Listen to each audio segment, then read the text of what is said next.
Let us pray.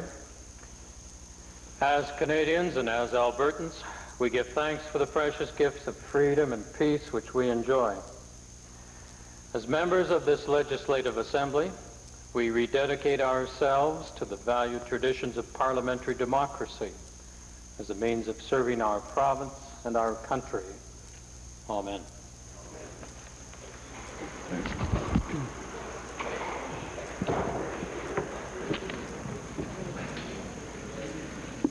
Introduction of visitors.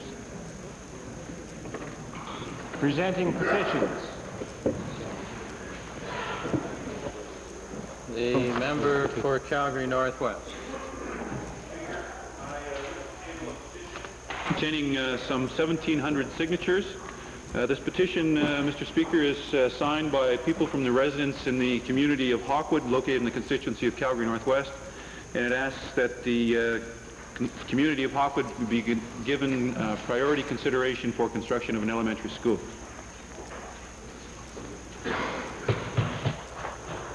Reading and receiving petitions. Presenting reports by standing and special committees. Pursuant to Standing Order 93, I wish to report that the petitions for private bills which have been received by the Assembly have been taken under consideration by me as Chairman of the Private Bills Committee, and all the petitions received complied with Standing Order 86 with the exception of the following.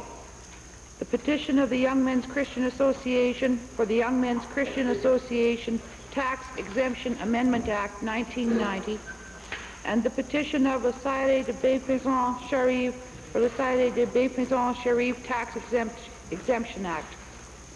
The Private Bills Committee has had these petitions under consideration and recommends to the Assembly that the deadline for completing the documentation required by standing orders be extended in respect of these petitions to enable them to be presented to the Assembly once the documentation has been fully completed. Mr. Speaker, I ask the concurrence of the Assembly in this recommendation. Does the Assembly concur in the recommendations? Opposed? Carried. Notices of motions. Introduction of bills. Edmonton Strathcona, followed by Edmonton Glengarry. Mr. Speaker, I beg leave to introduce an act to amend the Landlord and Tenant Act. The purpose of the bill, Mr. Speaker, is to enable shopkeepers to shut up shop one day a week, notwithstanding the provisions of any lease.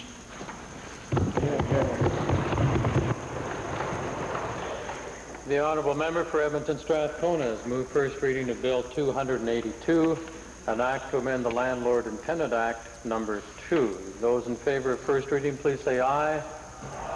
Opposed, please say no. So ordered. Bill number 282, an act to amend the Landlord and Tenant Act number 2, introduced by the honourable member, Mr. Wright, is now read a first time.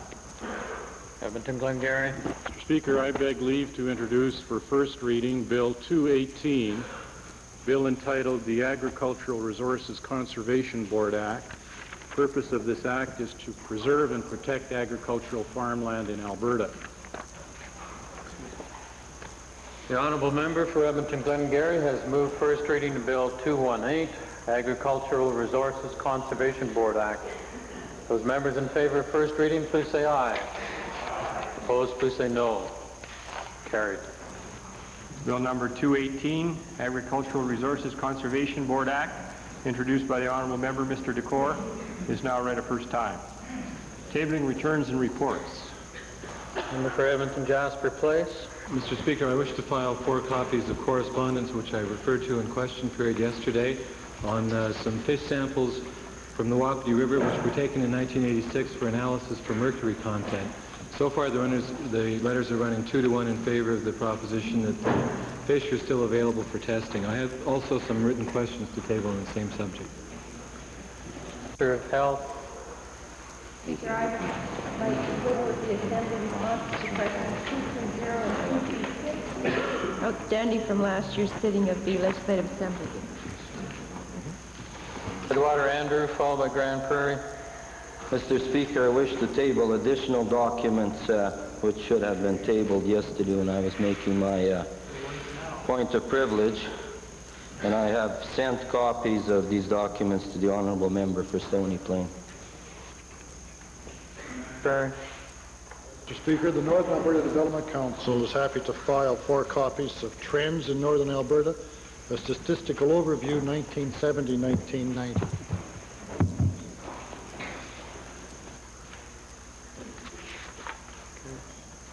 Introduction of special guests. Minister of Recreation. Mr. Speaker, it's my pleasure today to introduce to you and to the members of the Legislative Assembly some individuals from the constituency of Vermilion Viking. They are 65 grade 9 students from J.R. Robson High School. They are accompanied by their teachers and some parents. They are seated in the members' galleries and public galleries, and I would wish they would stand and receive the warm welcome of this House.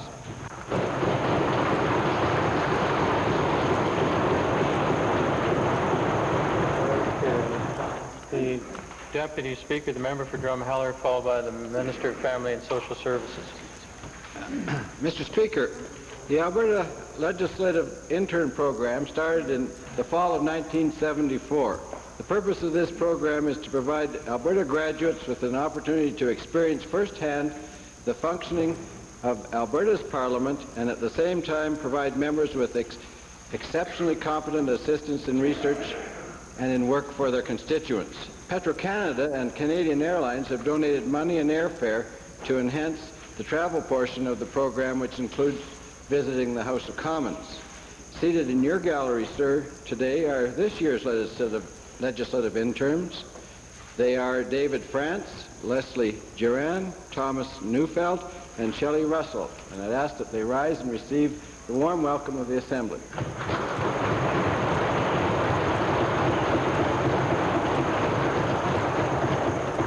Family and Social Services. Thank you, Mr. Speaker. Always a pleasure to be able to welcome and to introduce guests through you to the members of the Legislative Assembly. And this afternoon I have double the pleasure as I have 2 school groups visiting with me from the constituency of Red Deer South. I would like to begin by welcoming 25 students as well as their teachers and parents from St. Thomas Aquinas Elementary School. They are accompanied by teachers Brad Diddick, as well as parents Marlene Kravitz, Don Lowe, Shirley Russell, and Grace Moore. And also, Mr. Speaker, 32 students, as well as teachers and parents from the Piper Creek School. Teacher is Alderman Larry Pym, a alderman that I had the pleasure of serving on council with, as well as a teacher, Gordon Brownlee, parents Jackie Darland, Richard Atkinson, and a special visitor, Mr. Speaker, Jenny Samways, visiting from Dorset, England.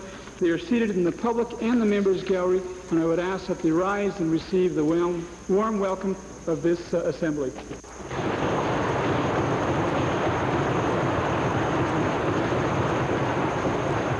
Calgary Foothills. Yes, Mr. Speaker, it is with great pleasure that I introduce to you and to members of the Assembly a constituent of mine. It's his first visit to the Legislative Assembly in Edmonton. He's the General Manager of the Calgary Chamber of Commerce. He's seated in the public gallery. I'd ask Mr. Bill Kaufman to rise and receive the warm welcome of the Assembly.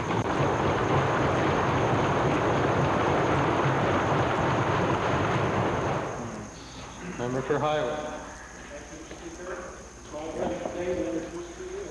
Members of the Assembly, 6 distinguished guests who are active in municipal affairs in Highwood.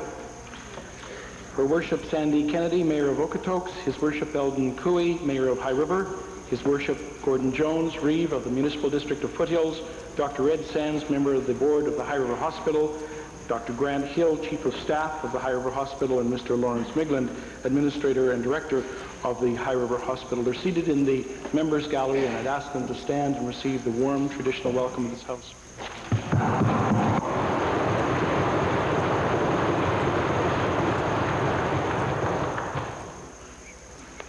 Ministerial statements. Oral question period.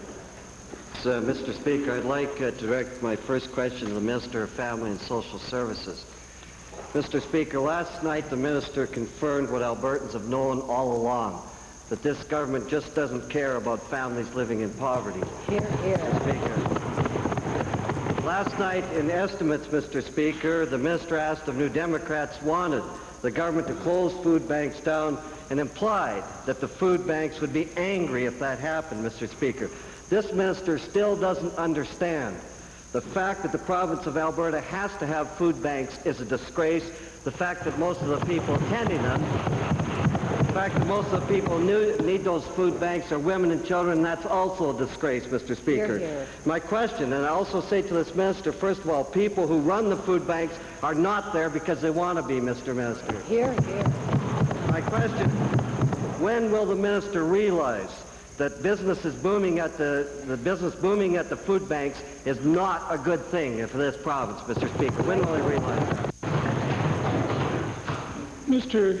Speaker, again, a number of questions and a number of statements that aren't accurate. I want to begin by correcting him on his first statement, which was this government doesn't care. Nothing, Mr. Speaker, could be further from the truth than that. This government does care, this minister does care, and I could run down both of these front benches, Mr. Speaker, and I could talk about the initiatives of every minister here towards strengthening Alberta families, because every minister here, Mr. Speaker, and my colleagues care, and we are implementing a number of initiatives that address some of the concerns that the leader has just raised.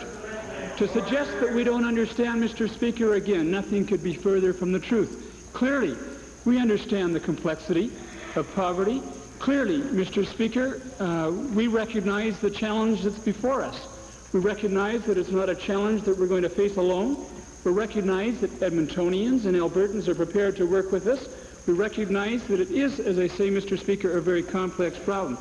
As it relates to his third question, food banks, we take no pride in seeing food banks in our province. We take no pride in seeing food banks in our nations. I can only say, Mr. Speaker, that it's something that we monitor very closely. I certainly meet with personnel from food banks to discuss the situation and to see if we can come up with some initiatives and solutions together. I can only say that from the information that I've been provided with, Mr. Speaker, that in the city of Calgary, 98% of our caseload, I'm talking about our caseload now, Mr. Speaker, 98% of our caseload are able to function without turning to food banks. In Edmonton, it's 95%.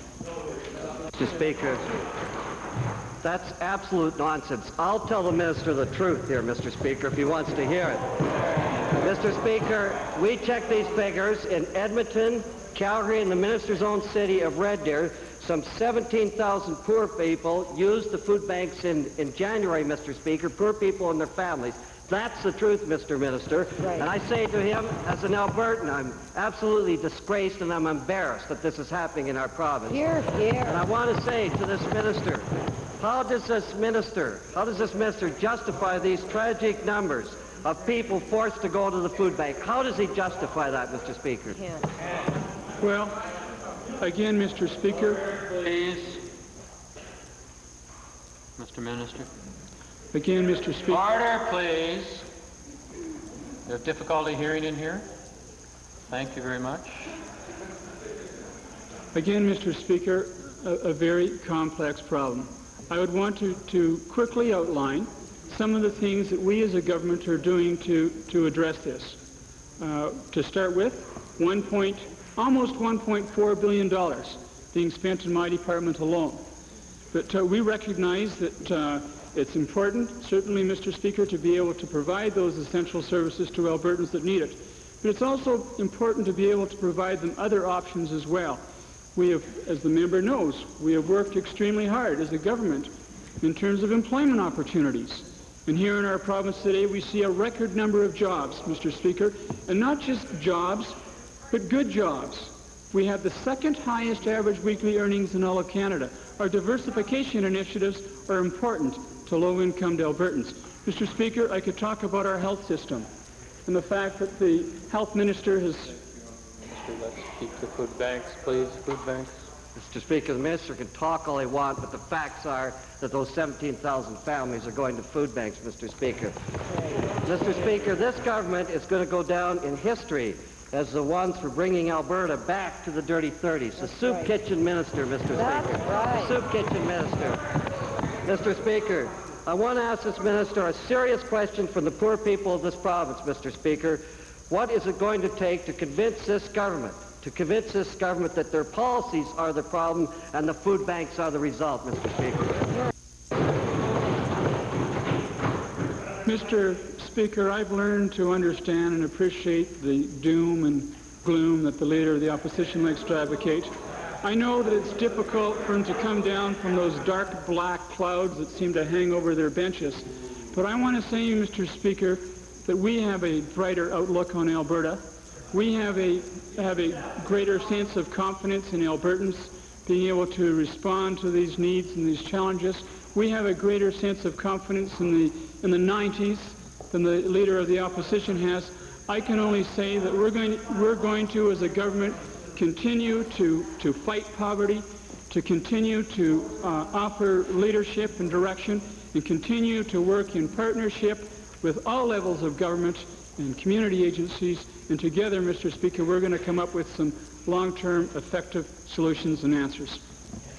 Question, Leader of the Opposition. Well, Mr. Speaker, after that, I don't know. But I'd like to designate my second question to the member from Edmonton Strathcona. Mr. Speaker, my question is to the Premier and concerns conflict of interest guidelines, about which the Premier has spoken recently.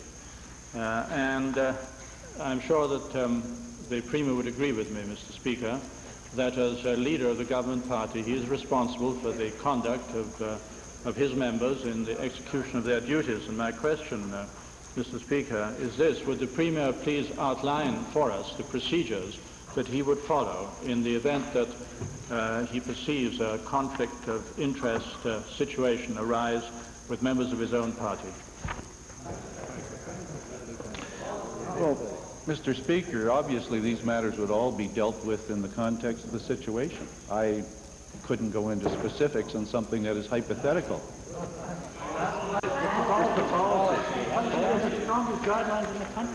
Mr. Speaker, the conflict of interest guidelines that the committee recently has reported on are no more really than the writing down and elaboration of what every decent citizen knows, which is that members in this legislature, whether minister or ordinary member, must not employ their office in a manner that will put money in their pockets or otherwise give them gain, and should demonstrate that they realize that this is the case.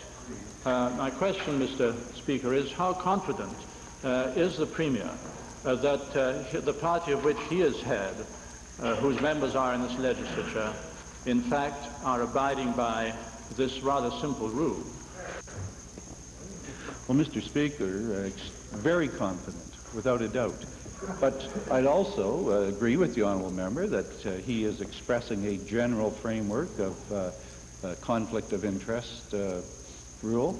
But can I say to the honourable member, we have conflict of interest guidelines now. We have conflict of interest legislation, the Legislative Assembly Act, very powerful conflict of interest rules. As a matter of fact, Mr. Speaker, to my knowledge, in going back and looking some period of time, the only person who has broken them so far has been the Leader of the Opposition, and we thought it was not that big of an issue, and he explained it, and nobody followed up on it. Why did you call for that report if it's so good, huh? Mr. Speaker, the recommendations of the committee are not official yet, but nonetheless, I think the Premier will agree that they were good recommendations, and one of them, the Premier will recall, is that in the event that a member of the Legislative Assembly is in a conflict of interest situation, that he be suspended he or she be suspended from their duties until the matter is sorted out. Will the Premier agree with me that this is indeed a rule that should be followed, and will he undertake to do so? Well, Mr. Speaker, again, the honourable member is dealing in the hypothetical case, but he is referring to a report that we have received from very respected Albertans. Chief Judge of the Alberta Court, Judge Walkowicz, Mr. Frank King, and Mr. Walter Buck, a member of this legislature for many years, and now I think a friend of most people here. That report was very comprehensively done and is being comprehensively assessed. And I hope that we can move to adopt the recommendations of that report. I'm not sure whether the assessment will lead us to adopt them entirely. May well be we can. But in any event, we are assessing a very comprehensive report, well done by the gentleman who took the time to do it. And I think people should realize that it was a report that the government called for and that the government commissioned, and now the government is going to deal with it in a comprehensive way. And that's, I think, Mr. Speaker, the way you should deal with something as important as conflict of interest. Edmonton Glengarry. Speaker, thousands of qualified Alberta students are now sincerely worried about their future as universities raise entrance requirements to control enrollment. This being as a result of the difficulty in getting financing. The Minister of Advanced Education says that there is space for these students in other institutions, but our checks show few spaces indeed. To add to the worry, yesterday the Minister of Advanced Education said that the day had come when students could no longer expect to enter programs of their choice. What we're seeing are pronouncements, policy pronouncements, that are going to say to people in primary school, here's what you're going to be able to study from now on. Mr. Speaker, this is not the kind of education system, the educational system that Albertans need or want. My first question to the Minister is this. Given that the Minister of Advanced Education has said that students can no longer expect to study the programs of their choice, is the Minister telling mothers and fathers and grandparents who paid for those institutions of higher learning that their children have to go somewhere else to get and pursue the careers of their choice? Mr. Speaker, since April the 14th, the day in which I was appointed, I want honorable members and parents and students to be aware that my priority are with the students of this province who want to pursue a post-secondary education. That's my priority.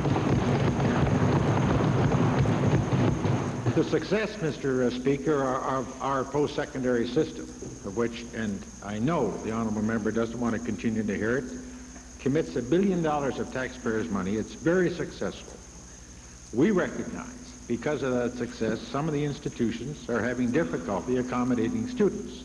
I did make the statement that the day of a student having the first choice of an institution and the first choice of a program is rapidly changing if they expect to walk down the street to obtain it. Mr. Speaker, the very fact that the General Faculties Council, which I would remind honorable members does not run the institution, albeit some people think they do, there's a board-governed institution which must make recommendations as to those admission standards. I have every confidence, Mr. Speaker, that the 29 institutions throughout this province can accommodate the students who wish to pursue studies. That is the policy of this government, and I look forward to any institutional board to advise me as to whatever difficulties they're having with regard to the upcoming enrollments in September of 1990. Speaker, it is a given that the University of Alberta is increasing the requirement to 73%. It is a given, I think, that there are many members of this Assembly who got and finished post-secondary education that didn't even have a 70% average, but did well. Is the Minister saying that a student who has a 70% average coming out of high school and who wants to go into business has to go somewhere to Missoula, Montana to pursue his education? Is that what you're saying, sir? Mr. Speaker, I certainly don't know what the honorable leader has against Missoula, Montana, but I don't know why the Board of Governors would even dwell on the fact of setting an admission standard if the leader is already clairvoyant enough to know what it is. Mr. Speaker, I just mentioned to honorable members that Ontario has admission standards of 80, 85%, 75%, the University of British Columbia, 80%, That is the decision of the Board of Governors of the institution, Mr. Speaker. The very fact that the honourable members seem to concentrate as though there were only one post-secondary institution in this province amazes me. There are more, Mr. Speaker, and I simply again reiterate, there are many institutions in this province who I'm looking forward to hearing their predictions as to the enrollment in the coming year. And to date, as I've said, there's a space within the system, albeit not necessarily your first choice of location and not necessarily your first choice of program. Mr. Speaker, my last question is to the Premier. Given that the per-student funding has fallen almost 14% in real dollars since the Premier became the Premier of our province, will the Premier agree to review this area of crisis, and I think it is a crisis, to ensure that Alberta students can study what they want, where they want? Mr. Speaker, as the Minister of Advanced Education said yesterday, students in Alberta have the lowest tuition rates except for one other province in Canada. And we think it is only fair that students have some commitment to their education, and therefore that they can pay as large an amount as possible in receiving that education. Let me say this, too, to the leader of the Liberal Party. The taxpayers of Alberta are committing in excess of $1 billion to advanced education. Now, you got that? In excess of $1 billion. And that is funding the best advanced education system in Canada.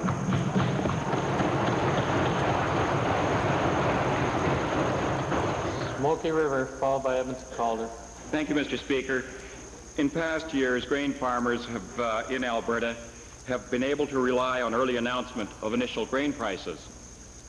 The Canadian Wheat Board this past winter, with their advisory committee meetings that travel throughout the province, indicated that they may indeed not be making initial announcement before seeding, but only providing basic announcements or estimates. This is not acceptable by farmers in Alberta because it really doesn't give them a true indication of what prices will be before they plant. My question is to either the Minister of Agriculture or the Associate Minister.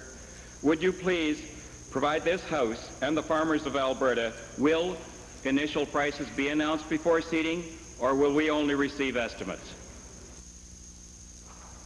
Mr. Speaker, I'm pleased to say that recent indications from the Canadian Wheat Board indicates that they will be carrying on their practice of past years, and that is that they will be announcing the initial prices prior to seeding. Thank you, Mr. Speaker. That's good news for the farmers of Alberta. Grain elevators in Alberta, Mr. Speaker, have been congested the last 6 weeks. Now, farmers have a very critical and a very crucial time at this period, in that they need money for cash flow. They're not able to haul grain to the elevators because of the congestion. There's concerns being voiced in this area, and I'd like to address my question to either the Minister of Agriculture or the Associate Minister. What has been the cause of this backlog, and indeed, is it going to continue?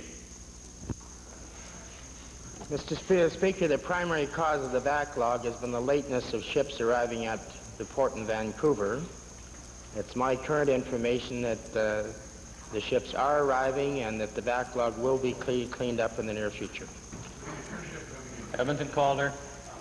Thank you, Mr. Speaker. My questions are to the Minister of Family and Social Services. Professionals who work with children are seriously concerned about high child welfare caseloads, a concern which this minister obviously does not share, because last night during debate on his budget, this minister refused to make a commitment to lower child welfare caseloads on the grounds that the problem was too complex. Even though there are serious delays in investigations, this minister has cut his budget in this area and has tried to assure us that urgent cases are being investigated. To the minister, how can this minister guarantee that a child is not in need of protection if the investigation has not been done? Well, again, Mr.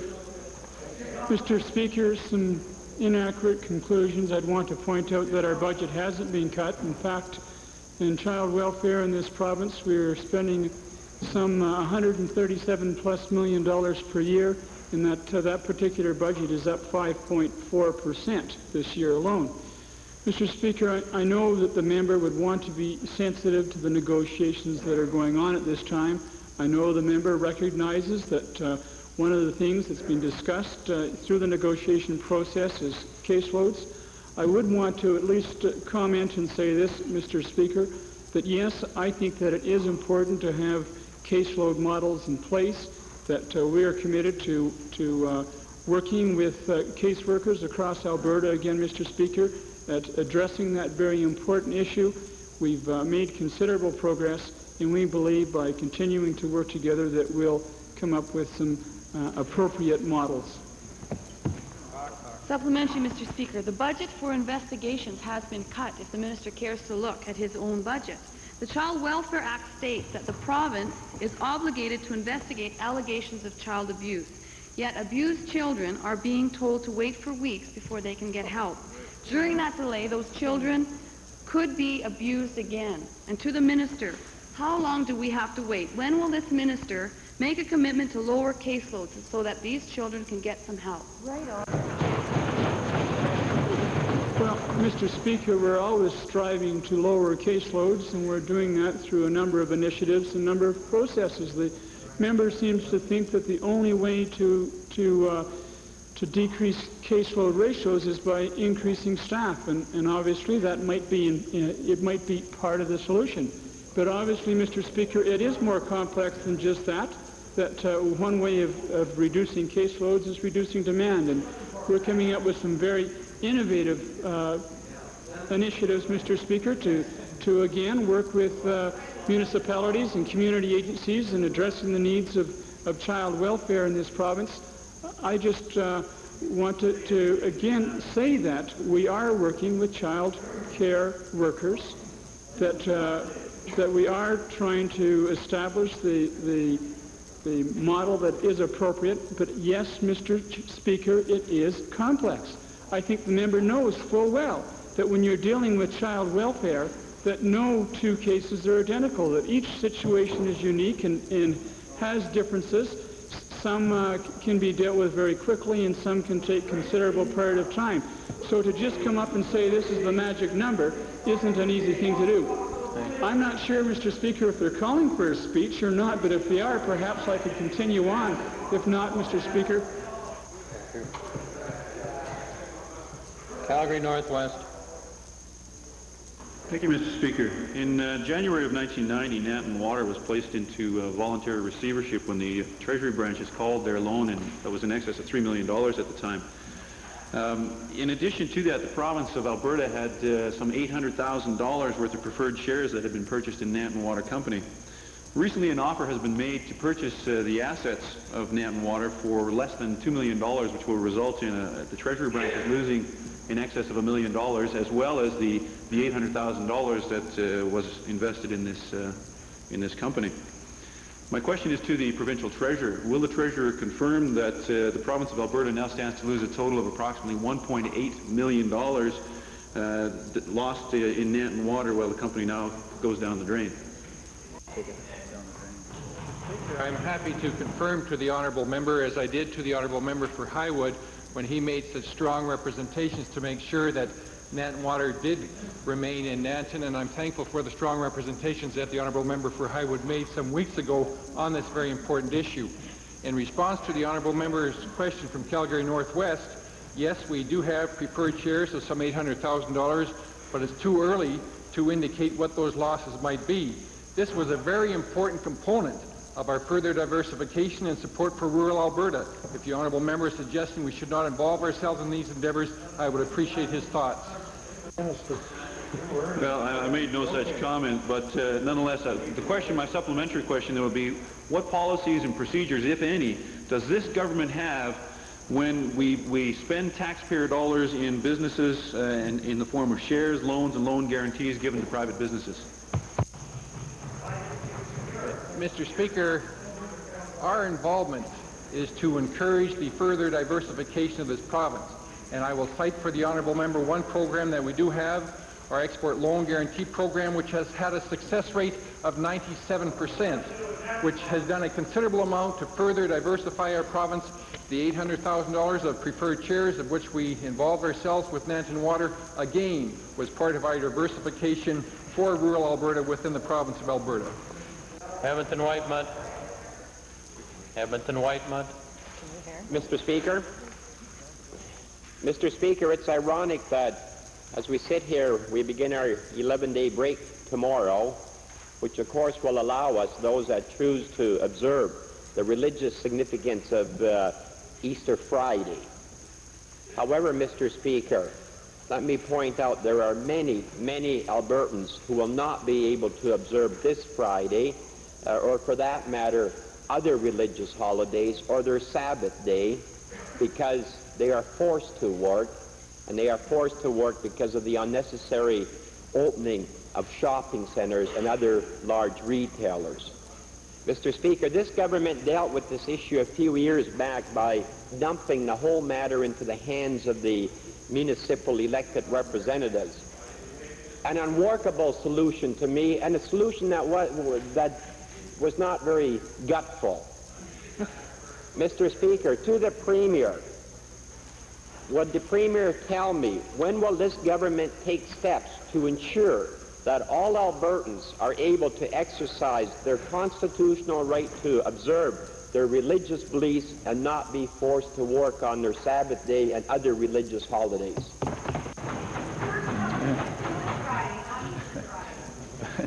Mr. Speaker, Albertans are not having their constitutional rights breached. Mr. Speaker,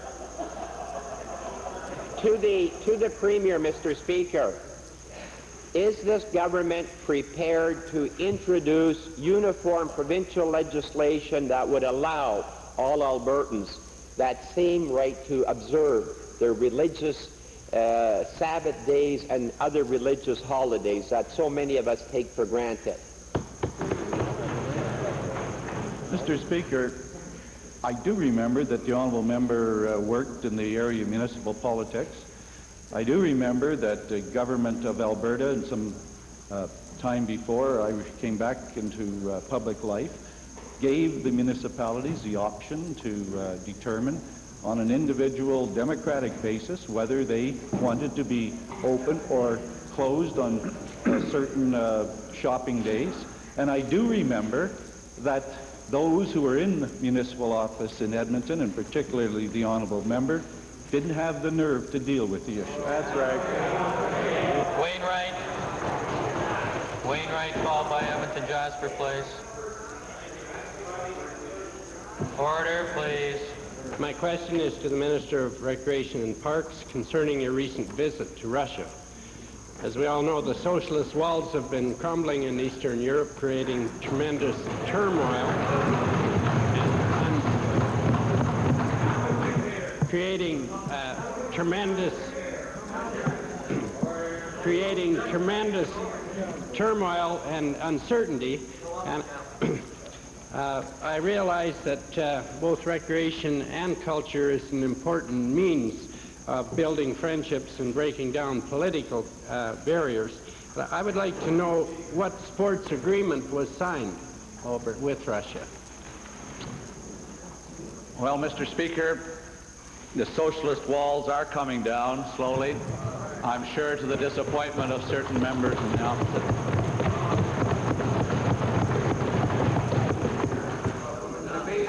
I am very pleased to be back in Alberta and in Canada, one of the freest and most opportune countries in the world.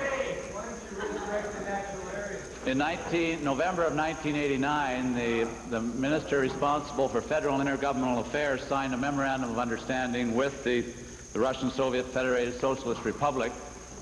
This memorandum of understanding was to look to future exchanges and cooperation in such areas as education, economic development and trade, agriculture, sports and culture. I was pleased to be the first ministry asked to travel to the Soviet Republic, and we took a team of 8 biathlon competitors to compete in the Murmansk Winter Games. And at the same time, I signed a sports agreement for return of personnel and athletes to train at our Canmore Nordic Centre and to share with us some of their expertise in these sports and look at future economic trade, perhaps in sporting equipment and manufacturing. More economic dollars. You don't want to hear good news. Thank you. It's all well and good to go on a communications visit, but considering our budget limitations and the uncertainty over there, what benefits do we get here in this province from your visit?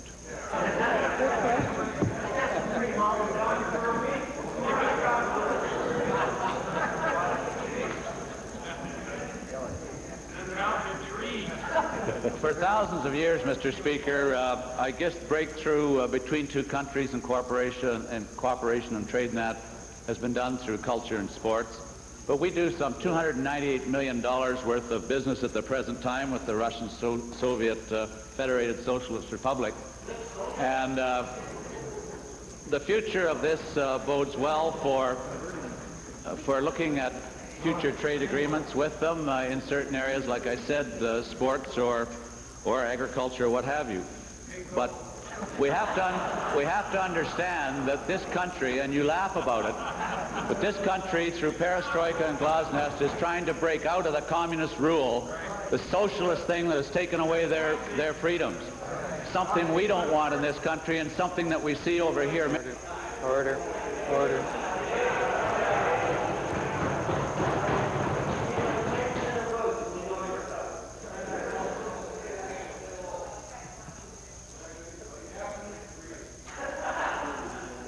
Perhaps the minister could conclude with one sentence in silence to the rest of the place, please. These agreements open the door for future negotiations in both trade and an exchange of information between our peoples, and if it achieves that, it's achieved a great benefit to all of us. Right.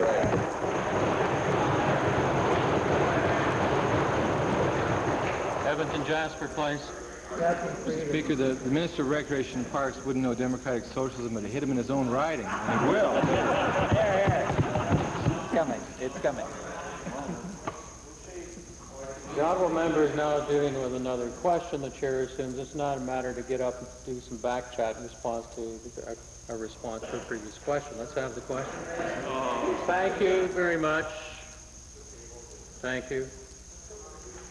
Jonathan. Mr. Speaker, one of the keys to a healthy future for Albertans is a healthy urban environment. It is, in my opinion, a major theme of policy development in the 1990s. People want to reduce the effect of urban sprawl on farmland, and they want to reduce the pollution of thousands of automobiles, most of them traveling with one person, and the scramble to keep up with building those roads. I wonder if the Premier would commit to work cooperatively with our cities, especially Edmonton, where things have fallen a little behind, to complete the LRT system in the capital city by the end of this decade. Mr. Speaker, the Minister of Transportation and Utilities is having extensive consultations with the municipalities in this province. The government and the taxpayers of Alberta are pouring dollars into transportation facilities in our major cities, and it has made a considerable improvement. I will say to the honourable member, though, the people want freedom. They want freedom to choose, and they don't want it imposed on them, and that freedom taken away by socialist thinking. Yeah.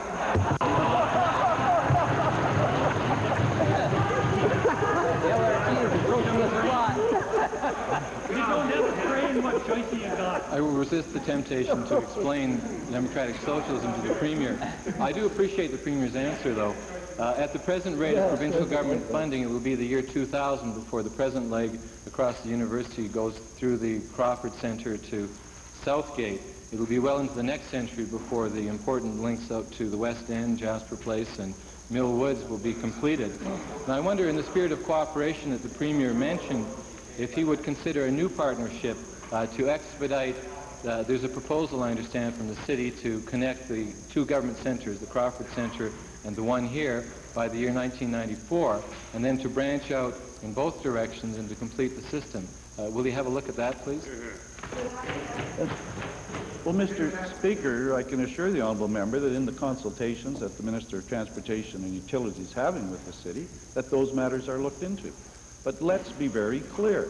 It's the taxpayers' dollars that are going into these projects, and the taxpayers are able to fund a great deal in this province, but we're not going to have the member from Jasper Place or the member from Glengarry always trying to load more and more on the Alberta taxpayer.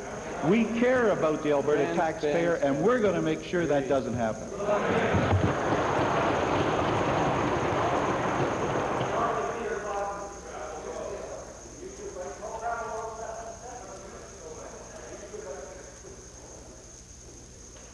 Edmonton Avonmore, followed by Westlock Sturgeon. Thank you, Mr. Speaker. My questions are to the chairman of the Alberta Alcohol and Drug Abuse Commission. ADAC is a world-renowned agency, and we applaud the announcement yesterday of its new day treatment programs for adolescents. Last November, the Premier announced a $600,000 startup grant to a private organization called Kids of the Canadian West to implement an American program, an action contrary to the chairman's July 1989 commitment to devise made-in-Alberta programs that provide a range of addiction treatment services to meet the needs of all Alberta youth. My question is, why did the chairman not simply request ADAC to develop a complementary treatment program for those most difficult cases? I have a copy of the speech here to file. Mr. Speaker, With a casual wave of the arm. Thank you. Carry on.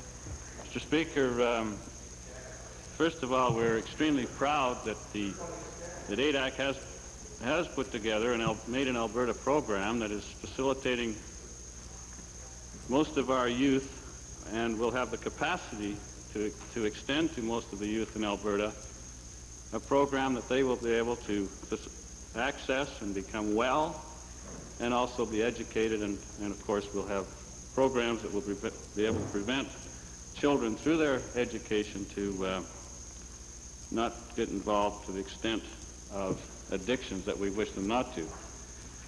And that commitment was made by the government, Mr. Speaker, and that commitment is now in place. Secondly, Mr. Speaker, we've indicated all along that that ADAC does not necessarily have programs that can accommodate every child in the province.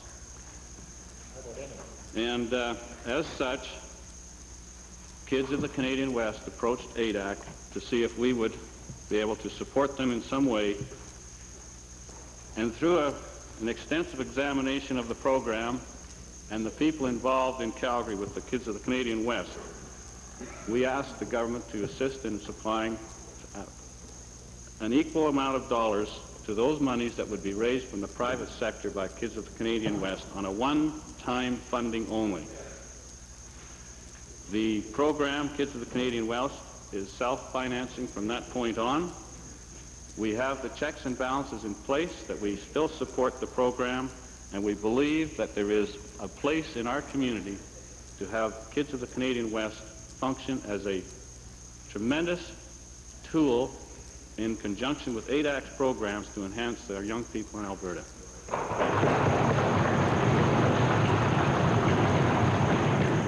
Well, Mr. Speaker, ADAC has a reciprocal agreement with the treatment program in Yorkton for hard-to-treat youth that only costs the cost of transportation. While in the U.S., the KIDS program has been surrounded by controversy with allegations of emotional and physical abuse, unlawful confinement, and violation of basic human rights. The chairman has said that he has put in place checks and balances that will encourage and offer a program in Alberta that meets the laws of this land, and also the integrity of the people that will utilize this program. This is a quote from Hansard. My question to the chairman is, how exactly will ADAC thoroughly and effectively monitor this program?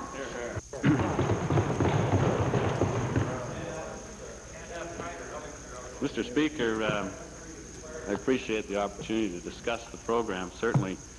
First of all, we do have a relationship with white spruce in Saskatchewan, and we have a reciprocal agreement between the western provinces as announced by the Premier's Conference in British Columbia a couple of years ago, and we are working with and sending adolescents to white spruce, those that wish to attend, but at the same time, they in Saskatchewan have the same opportunity to send young people to ADAX programs. Mr. Speaker, we have an signed agreement with the principals of the Kids of the Canadian West with reference to evaluation of the program, evaluation of the finances. They will be licensed in such a fashion, we'll have the checks and balances. Based in Stony Plain, perhaps you could carry on the conversation out the back. Thank you. And we believe sincerely, Mr. Speaker, that the checks and balances and the integrity of those people who will operate the program in Calgary because of their involvement in the community and not wishing to have that damaged through a program that is not in keeping with the integrity of the laws of this province and our land, that the program in Calgary, Kids of the Canadian West, will function as an add-on to ADAC's very fine and Made in Alberta program, and our children of this province will be well looked after. And in fact, Mr. Speaker, we now have and will have in place in this province access to addictions programs unparalleled in anywhere in Canada and in probably North America. Westlock Sturgeon. Thank you, Mr. Speaker. People of Alberta have been noticing, although the walls of socialism are crumbling in East Europe, they're being built up quite strongly out here by this Alberta government. Take over Lamco, GSR, and then, of course, Gainers, Mr. Speaker. To their credit, they have said that they're going to try to auction off Gainers. But yesterday, Mr. Speaker, and this is to the Premier, the Minister of Agriculture is quoted as stating that the government would not divest themselves of Gainers until the Hog Marketing Board or Hog Development Board had ended its ownership of Fletchers. Is this a change in policy, or is it the Agriculture Minister up to his usual stack of blowing off a little methane? Mr. Speaker, the honourable a member of the Liberal Party can see that the Minister of Agriculture is here, and the Minister of Agriculture is perfectly capable of dealing with his question. And would be very pleased to do so, Mr. Speaker. I would caution the honourable member from Westlock Sturgeon from taking his research directly out of the daily newspapers, which don't necessarily always get an interview correct. I at no point in the interview made the statement that the honourable member is alluding to. I did indicate that many of the people or companies that have indicated an interest in the purchase of Gainers have also expressed a concern about the relationship between the only body that sells pork in this province, the Alberta Pork Producer Development Corporation, and its ownership, owning all the shares of one of the major buyers of hogs in this province, which is Fletcher's. I've discussed that concern with the Pork Producers Development Corporation, their board of directors, and their delegate body, and that is the current assessment that if the minister wouldn't depend on the paper or the member wouldn't depend on the paper all the time, he may learn from the producers out there. Mr. Speaker, the answer sounds similar to his 4-liter jug answer. It was a little... We're still waiting for something there, Mr. Speaker. But on to a step further, would the Premier and the Minister then had the courage, if they want to restrict the legal right of the Hog Board to own Fletchers and own other marketing agencies, if they want to restrict that right, would they at least have the courage to introduce it as amendment to legislation so we can debate it in this legislature?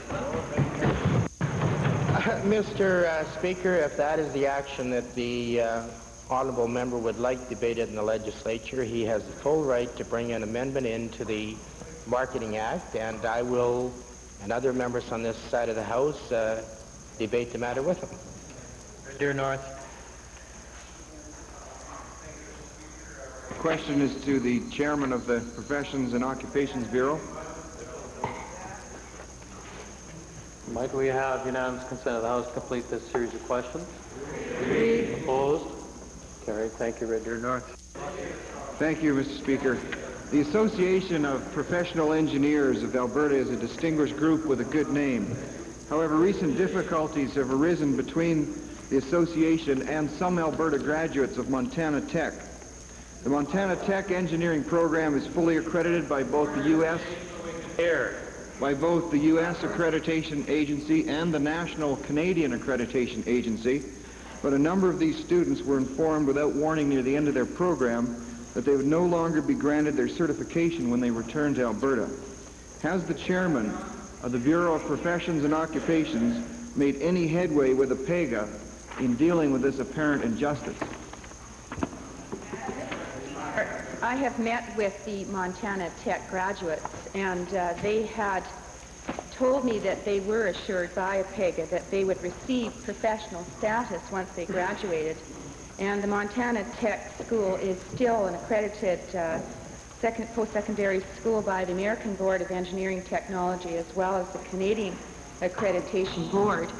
However, in 1987, APEGA the Board of Examiners did decide that Montana Tech grads would not receive this acceptance into their profession unless they wrote 3 confirmatory examinations.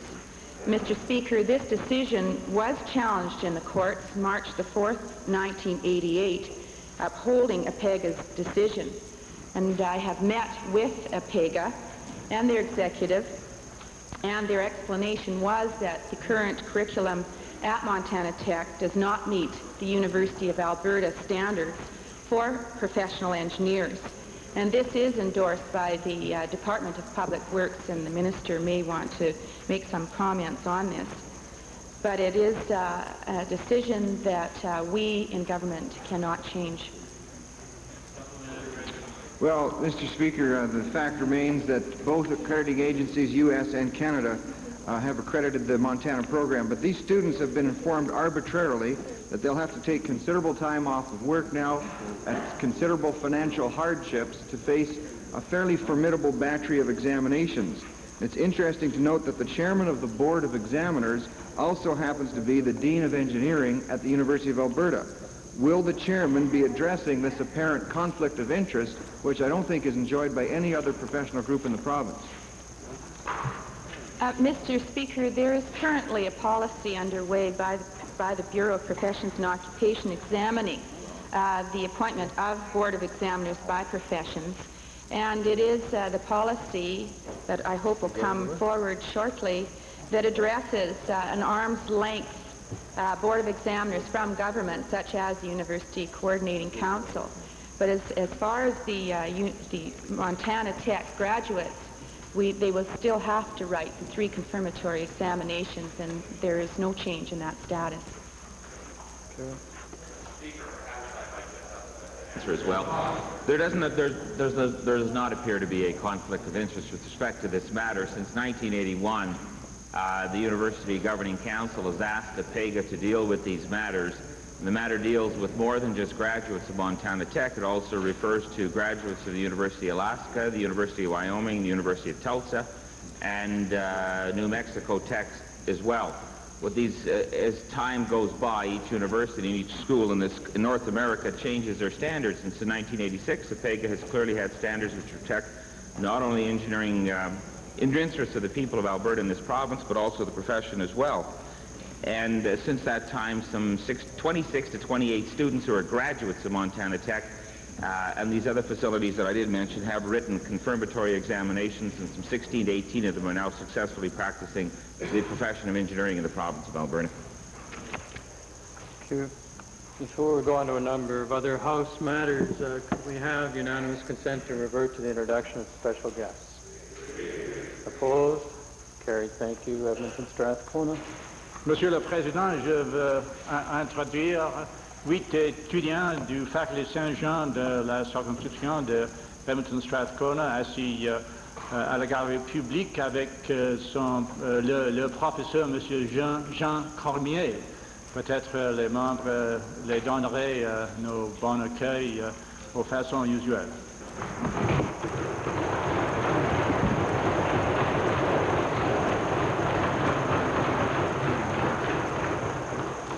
Additional, on a point of order related to question period yesterday. Edmonton Jasper, please. Thank you, Mr. Speaker. I'm rising under Standing Order 23I and Beauchesne 484-3. Premier yesterday in question period quoted me as saying about the Alberta Pacific EIA Review Board that, I quote, some of them stand to benefit financially from a favorable ruling. How can he justify that committee? It's clear from the context that the Premier was accusing me of hypocrisy. I simply want to point out that that comment was made at a time when there were two members that were in that position. The government subsequently fired those two members and replaced them, at which time I indicated my support for the board. I appeared 3 times to make submissions before the board and attended 2 other meetings. And I do feel that that is a point of order. With the representative privilege.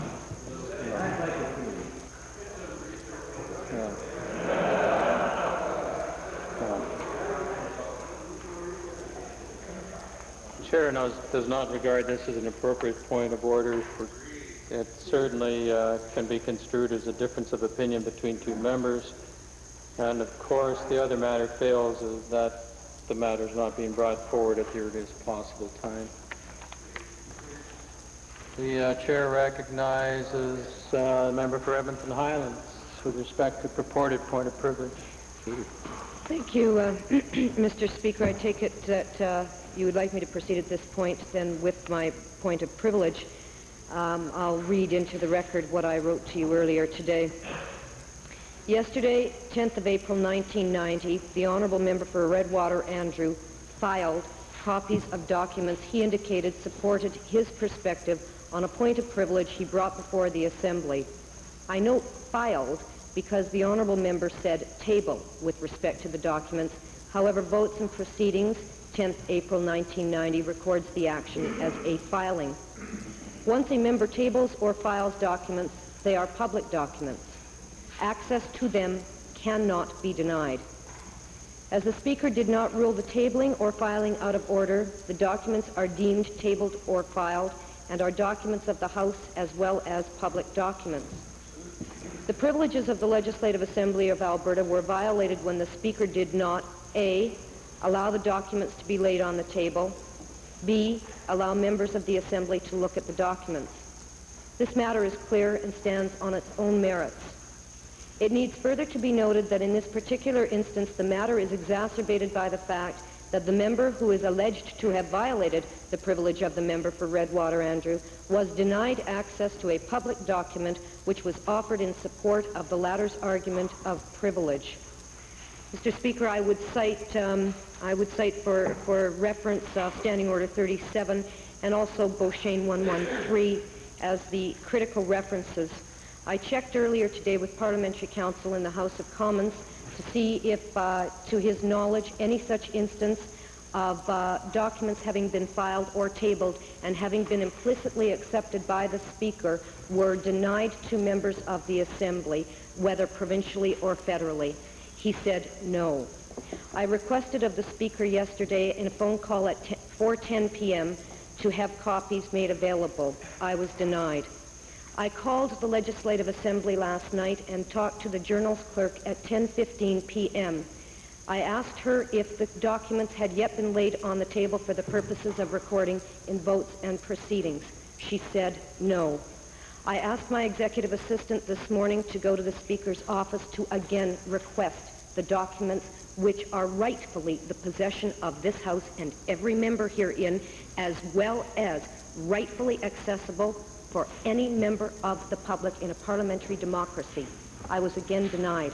Mr. Speaker, I make the case of privilege on behalf of every member of this Assembly, on behalf of every member of the Alberta public, and I ask that you do find a prima facie case for sending this matter to the Standing Committee on Privileges Elections. Thank you. Thank you, Honourable Member.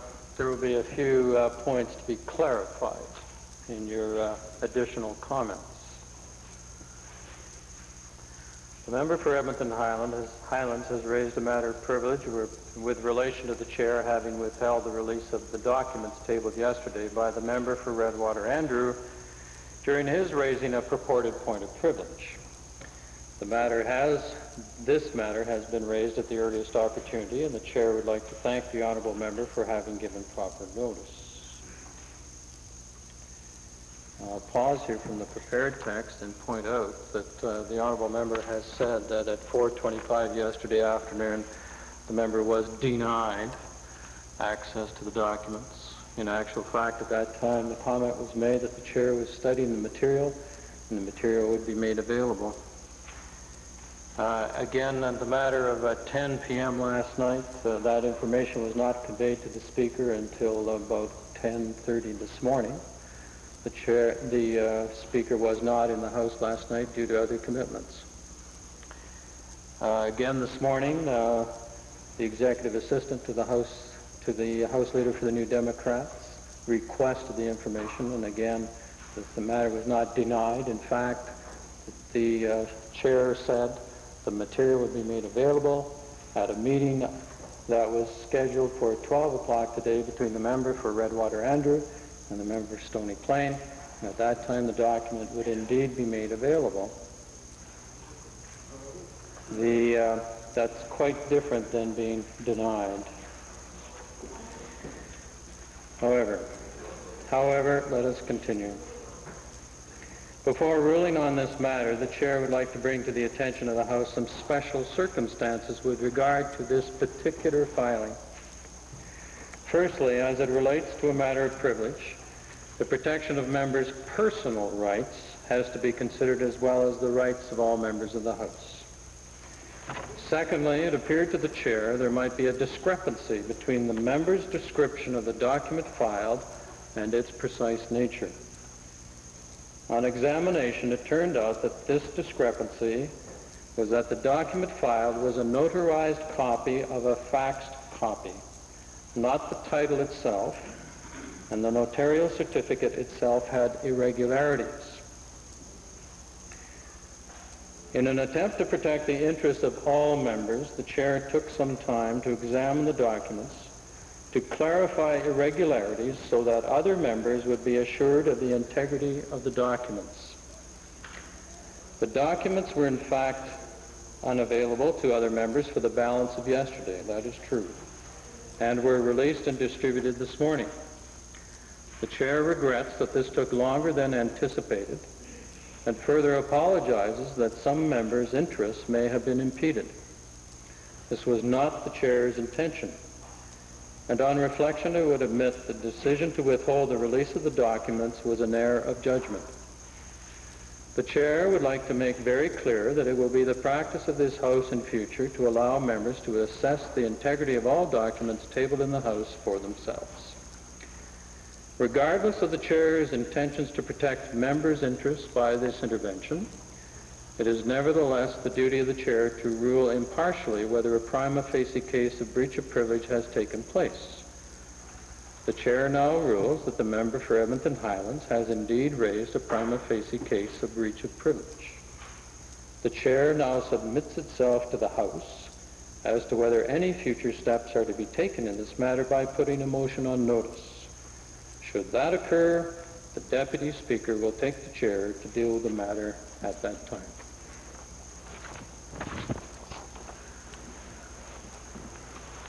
The chair has notice of another purported point of privilege. Member for Stony Plain. Thank you, Mr. Speaker. Yesterday, 10th of April, 1990, the honourable member for Redwater Andrew, in support of a point of privilege raised by him, said, "The lands in question until recently were owned by Harvest Gold Developments Limited, a company my wife and I formed in March of 1978. And this was for the purpose of purchasing land." Answered 10th April 1990, page 647. The critical reference are the words "were owned," indicating past tense at the time of utterance. The official opposition acquired yesterday, 10th of April, 1990, a copy of the title of the lands in question from the Land Titles Office. The legal title indicated ownership of the lands in question, Lot 13, on the site, as of 4 p.m. yesterday, 10th of April, 1990, to be in the name of Harvest Gold Developments. I would like now to file 5 copies of the said title with the Assembly.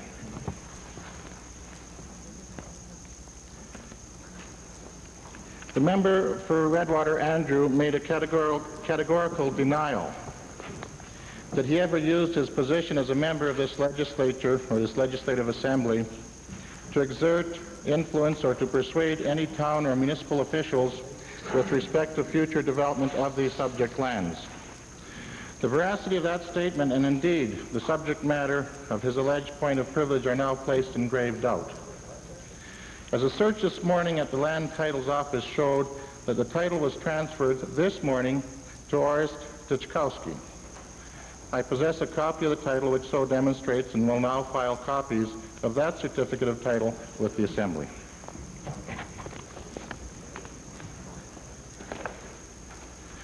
The member for Redwater Andrew went on to say that the legal documentation pertaining to the sale of the land was completed on March 2nd, 1990. That may be so. However, the transfer itself was submitted to the Land Titles Office on 6 April 1990. So the date on the transfer instrument appears to be after the date upon which the Smoky Lake Town Council held public hearings regarding the overriding of the zoning designation of the lands in question. On that date, the member is reported to have told at that public meeting that he was at the time the developer of the land. In other words, the owner. And that land was for sale, but he had received no offers to purchase. This information comes from witnesses present at the meeting. Furthermore, at a meeting with members of the Town Council on 13 March 1990, the member for Redwater Andrew is said by councillors to have actively lobbied for development. Further, one can see that the affidavit of sale dated 6 April 1990 indicates a land value of $92,000. I now file copies of that affidavit, Mr. Speaker.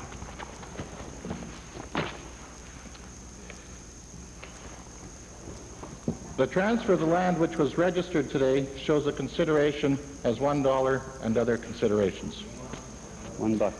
It is possible that the member agreed to sell the land on 2nd March 1990, but that agreement did not divest the member of legal ownership of the lands in question. In fact, the registration took place only today. It appears that the honourable member for Redwater Andrew misled the Assembly in his spoken reference and in his supportive arguments yesterday. Mr. Speaker, our laws are clear. The recognized legal owner of a property is a person who holds the title to the property. The member for Redwater Andrew said yesterday he used to own the lands in question. In fact, he owned the lands in question until only this morning. I request that you do find a prima facie case of breach of privilege and refer this matter to the Selective Standing Committee on Privileges and Elections, Standing Orders and Printing. The chair does not have the ability to refer it. Can only rule as whether or not there's a prima facie case of privilege. It's up to the House to determine.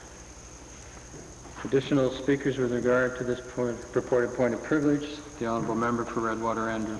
Mr. Speaker, as I said earlier today, I filed the necessary documents to indicate the sale of March the 2nd, and it is a sales agreement, and I think as far as in business of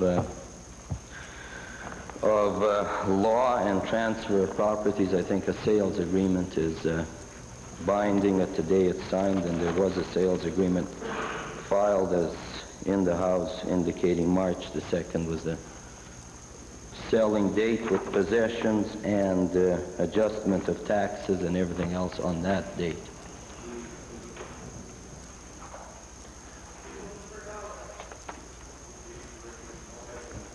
Orders of the day. Motions. Motion number 13, Honorable Mr. Horsman. Yeah.